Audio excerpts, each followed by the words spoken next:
Okay, so here we are. We're going to create a product from these sheep using Jen and Andy, the farmers, who've created this singular sheep that is the best of British. 6 sheep blended together to create a yarn that can then be spun into worsted. We'll teach you later about worsted yarn. But today we want to talk about the sheep and why 6 sheep blended into one specific blend or type of sheep creates a product that we can use for a fantastic jumper at the end of the story. So firstly, the 6 sheep. So we've taken 6 sheep. So remind me of the 6 sheep.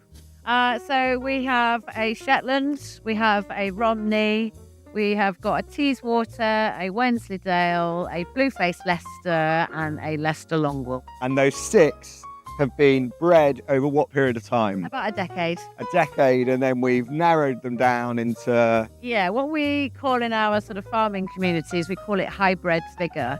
So what that means is you're selecting the genetics from the 6 different types of sheep that all have different wool qualities, but they also have different food conversion ratios. They also have different prolific, how well they breed. Yeah. And also, it just means that they can become more hardy from our sort of regenerative mob grazing system, which means they live outside on the land all year round. They're really prolific, so they have lots of babies. They're fantastic mothers, very, very milky, which keeps us, our sort of shepherding interferences to absolute minimum. When it comes to harvesting the wool, it means we're getting a very uniform standard length fibre.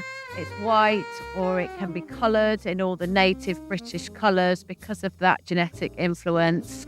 And it's very, very repeatable. It's kind of a lower micron because of those genetic selection. Yeah, so there's a lot to unpick in there. Yeah, So it's just let's talk about the lower micron and the difference because of the 6 British breeds that you've blended and created a hybrid. Yep. That creates a finer micron. Yeah. Or a lower micron. Talks about micron. Yeah, okay, so micron is a measure of fibre diameter. It's particularly used with Southern Hemisphere breeds, the merino being the classic one. It measures the thickness of each individual strand of fibre. As an example, our hair is probably 40 microns. Yeah. These sheep behind us here that are just coming into view, yeah, these are ranging from sort of 22 to 30 micron. And that is... And merino is... standard would be 18 micron. Yeah. 18 micron is considered next to skin. Yeah. If you reduce that to sort of 12, you're looking at the ultra-fine merino market, which is where the base layers are coming from. Yeah, but the sheep, the best of British that we're looking at here is 22 to 30. About 30, and right. That is age dependent. So first clip is always going to be a finer micron. Yeah. Than some ewe that is 3, 4, 5, 6, 7 years. And first clip is a younger animal the first time you shear it. Yeah. That's simple. Yeah, okay. Simple. Here they are. Okay. So the younger the sheep, because it's cleaner and newer. Oh, we're big. So and what's the age range of the sheep here? And these sheep varies from 2 years old Yeah. up to 8 Okay. years old. If they're healthy enough and strong enough and productive, they stay in the flock. Right. Okay. So youngest to oldest 8 or 9. And what we're trying to achieve by also using the different genetics is to breed a sheep that is used to our environment, resilient and robust. Okay. And They look after us rather than us having to look after them all the time. the resilience of the sheep is based upon the wool being warm enough or able to dry, or talk to me about what makes it The resilient. percentage would be the wool type, Yeah. but a lot of it is just the constitution of that sheep. Okay. There would be, with a lot of the luster wool type breeds, a narrow genetic pool from what they've been bred.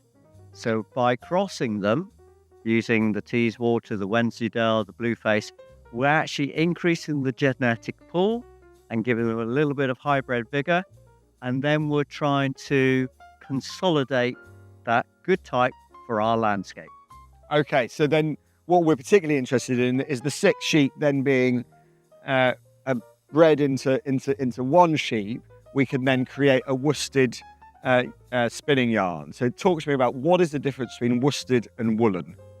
If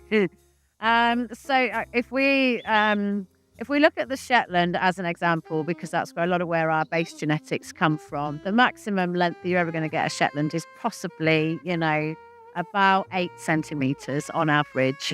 To make a worsted spun yarn, you need something that is above 10 centimetres.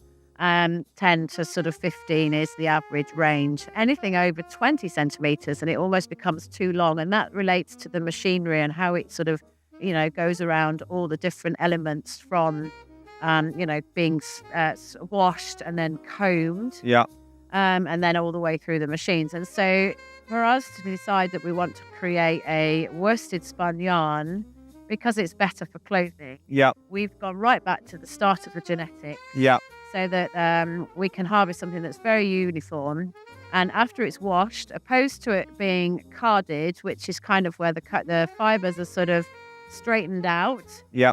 We've gone for where it's completely carded and they're literally laid flat and going Very clean and straight. Yeah. all exactly in the same direction. When it comes to the spinning, we can just create a really, really long fibre because it's this And long finer, you can cleaner, less surface hair. And when you look at the difference between a woolen spun, you almost have to consider it's spun like that. And if you have short fibres in your if you're woolen spun, sometimes they can sort of uncoil themselves when it's being worn as a jumper or a pair of socks or something. When it's worsted spun, that carding removes all evidence of any short fibres. So you really are getting the cream of the crop. Okay, all right, fantastic. We've got a lot there.